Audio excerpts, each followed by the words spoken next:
ఉప్పు, కారం వేసి ఒద్దికగా వండామంటే ఊదుకొని మరీ వట్టి కూరని తినేస్తాము. అంత టేస్టీగా ఉంటుంది. మా అమ్మ దగ్గర నేర్చుకునే చిక్కుడుకాయ కూర రుచి.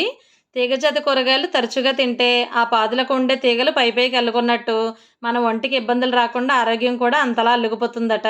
అలాంటి చిక్కుడుకాయలతో మా అమ్మ స్టైల్‌లో మసాలాలు లేని చిక్కుడుకాయ కూర కోసం ఒక అరకేజీ చిక్కుడుకాయలు తీసుకొని శుభ్రంగా ఒలిచి సాల్ట్ వాటర్‌లోని వేసి బాగా కడిగి పెట్టుకున్నాను.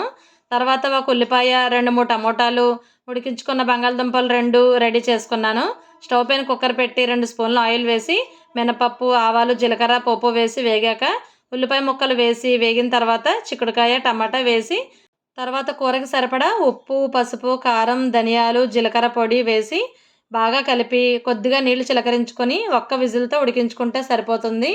నాకు టైం సరిపోక కుక్కర్‌లో వండుకుంటాను గానీ, పైన మూకుడులో వండుకుంటే ఈ కూర ఇంకా టేస్టీగా ఉంటుందండి.